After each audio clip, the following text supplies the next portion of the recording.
हाँ, तो तुम मेरी दामी हो। बोलो, क्या चाहते हो मुझसे? मुझे बताओ कि अर्तुल कहाँ है। अगर अर्तुल गुद्दार होता तो मैं खुद उसका सर अपने हथौड़े से कुचल देता। अर्तुल कहाँ है?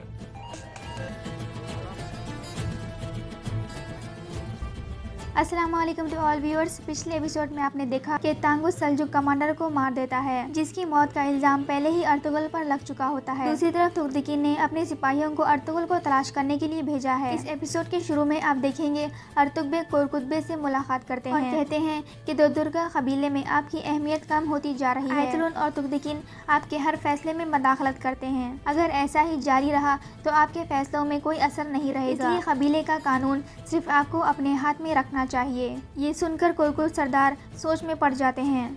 इसके बाद आप देखेंगे काई कबीले में सिपाही हैमाना का खत लेकर सुल्तान अलाउद्दीन की तरफ रवाना हो जाता है और उसे जाते हुए तुगदिकीन और कोजाबश उसे देख लेते हैं। तुगदिकीन कोजाबश को उसका पीछा करने को कहता है और कहता है हमें इसे खून बहाए बगैर रोकना है। इसके बाद अर्तुगरुल और उनके साथी उस जगह पर पहुंचते हैं जिसके बारे में सल्जुक कमांडर अर्तुगरुल ने बताया था कि वहां जरूरी कागजात छुपा रखे हैं। थोड़ी देर तलाश करने के बाद अर्तुगरुल को वो बैग मिल जाता है। फिर अर्तुगरुल कहते हैं इसकी हिफाजत के लिए अगर हमें अपनी जान भी देनी पड़े तो हम दे देंगे। दूसरी तरफ नोयान के डेरे पर तांगुत गायब हो जाता है और सिपाही नोयान को आकर बताता है कि हमने उसे बहुत तलाश किया लेकिन वो हमें नहीं मिला, जिस पर नोयान उसे मारता है और कहता है तुम्हें वो कैसे नहीं मिला और दोबारा जाओ और उसे तलाश करो। नोयान कहता है मेरी इजाज़त के बगैर मौत भी किसी की जान नहीं ले सकती। इतने में ताजिर इफ्रासियाब नोयान के डेरे पर पहुंचता है। नोयान उससे पूछता है कि अर्तुगरुल की मौत का फैसला आने के बाद कबीले वाले एक दूसरे के खिलाफ हो गए होंगे। इफ्रासिया कहता है कि बिल्कुल, और गुंदुगदू एक आखिरी काम करने वाला है। इसके बाद आपकी कामयाबी नजर आ रही है। इसके बाद नोयान हमजा से कहता है जाओ और तांगुत को मेरे पास ढूंढ कर लाओ। इसके बाद गुंदुगदू अपने कबीले वालों को हिजरत के बारे में बता रहा होता है। इसी दौरान गुंजगुल उसके पास आती है और उसे ऐसा करने से रोकती है और वो कहती है मेरे वालिद की मजबूरी है इसीलिए वो ऐसा कर रहे हैं। दूसरी तरफ कुछ सिपाही देलिदिमिर के पास जाते हैं और कहते हैं कि गुमुश्तकिन ने हमें भेजा है और वो आपको बुला रहे हैं और वो अर्तुगरुल के हवाले से तफ्तीश करना चाहते हैं। ये सुनकर देलिदिमिर उनके साथ चले जाता है और हलीमा भी वहीं ये सब कुछ देख रही होती है और वहाँ से चली जाती है। इसके बाद गुमुश्तकिन के सिपाही देलिदिमिर को जेल में कैद कर देते हैं। फिर वहाँ गुमुश्तकिन आता है और पूछता है कि मुझे अर्तुगरुल और उनके साथियों के बारे में बताओ कि वो कहाँ हैं। इस पर देलिदिमिर कहता है कि अर्तुगरुल गद्दार होता तो मैं खुद उसका सर खलम कर देता। गुमुश्तकिन के ज़बरदस्ती पूछने के बावजूद देलिदिमिर उसे कुछ नहीं बताता। इसके बाद दुदुर्गा कबीले के सिपाही हलीमा सुल्तान का रास्ता रोक लेते हैं। वो कहते हैं कि गुमुश्तकिन ने आपको बुलाया है। हलीमा सुल्तान उनके साथ चली जाती हैं और इसी दौरान काई कबीले का सिपाही ये सब देख लेता है। फिर वो हैमाना को सब बताने के लिए उनके खेमे की तरफ दौड़ता है, जहाँ आयतुलन हैमाना को बहाने से अपने साथ ले जाती है।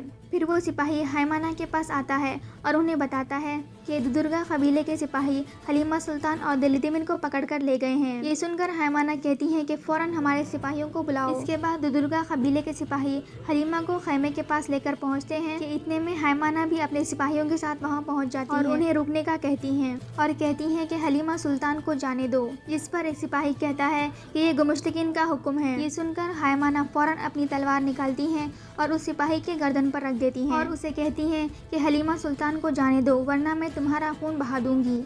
इतने में गुमुश्तकिन भी अपने खेमे से निकलता है और हैमाना से कहता है कि आप रियासत के खिलाफ बगावत कर रही हैं। जिस पर वो कहती हैं कि जालिमों के खिलाफ बगावत करना हमारे खून में शामिल है। फिर वो अपनी तलवार गुस्से में गुमुश्तकिन की तरफ करती हैं और इतने में कोरकुतबे भी वहाँ पहुँच जाते हैं और सबको अपनी तलवारें नीचे करने को कहते हैं। फिर हैमाना उन्हें सारे सूरत हाल के बारे में बताती हैं। ये सुनकर कोरकुतबे सख्त गुस्से में आ जाते हैं और अपने सिपाहियों को फौरन वहाँ से जाने को कहते हैं। फिर वो गुमुश्तकिन से कहते हैं कि मेरी इजाज़त के बगैर तुम कैसे किसी को सजा दे सकते हो। गुमुश्तकिन कहता है कि हलीमा सुल्तान छुपकर अर्तुगरुल से मिलती हैं। सुनकर कोरकुतबे कहते हैं अगर ऐसा है तो फिर भी तुम मेरी इजाज़त के बगैर इस कबीले में कुछ नहीं कर सकते।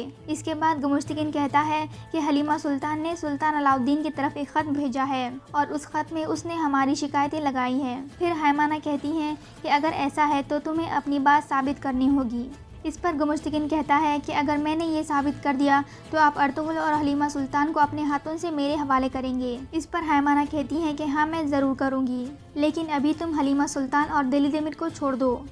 फिर गुमुश्तकीन उन दोनों को आज़ाद कर देता है। दूसरी तरफ अर्तुगरुल गार में बैग खोलकर कागजात देखते हैं, लेकिन उन्हें लिखा हुआ समझ नहीं आता। उसी दौरान इब्नुल अरबी वहां आ जाते हैं और वो कागजात देखने लगते हैं। फिर वो अर्तुगरुल को बताते हैं कि ये कागजात बहुत ही कीमती हैं। इसमें अर्तुगरुल साहब ने मंगोलों के खिलाफ जंग के बारे में मंसूबाबंदी की है। वो बताते हैं इसमें लिखा है जंग के दौरान किस कबीले को कितने सिपाही दिए जाएंगे और मंगोलों के खिलाफ कौन सा रास्ता अपनाया जाएगा। और सुंगुर्तिकीन के बारे में लिखा है कि वो उगदे को मारकर जल्द ही वापस आ जाएगा। ये सुनकर अर्तुगरुल खुश हो जाते हैं। इसके बाद गुमुश्तकीन आयतुल्लाह को कहता है कि कुरकुत हमारे मकसद में रुकावट बन रहा है, इसलिए जब मैं तुम्हें कहूँ तो इसे खत्म कर देना। इस पर आयतुल्लाह कहती है कि मैं पहले तुगदिकीन और गोगचे की शादी करा लूँ, फिर ये भी कर लूँगी और कुरकुत बे को हमारे मकसद में रुकावट बनने नहीं दूंगी। इसके बाद गुंदोगदू कबीले के बाहर गुंजगुल से बात कर रहा होता है और गुंजगुल उसे अपने जाल में फंसाने की कोशिश कर रही होती है ताकि उसे उसकी शादी हो सके। इतने में काई कबीले का सिपाही गुंदगदू के पास पहुंचता है और उसे गुमुश्तकीन के कारनामे के बारे में बताता है। ये सुनकर गुंदगदू अपने कबीले की तरफ रवाना होता है और ये एपिसोड यहीं ख़त्म हो जाता है। मज़ीद एपिसोड देखने के लिए इस वीडियो को लाइक कर दें और चैनल को सब्सक्राइब कर दें। Thanks for watching.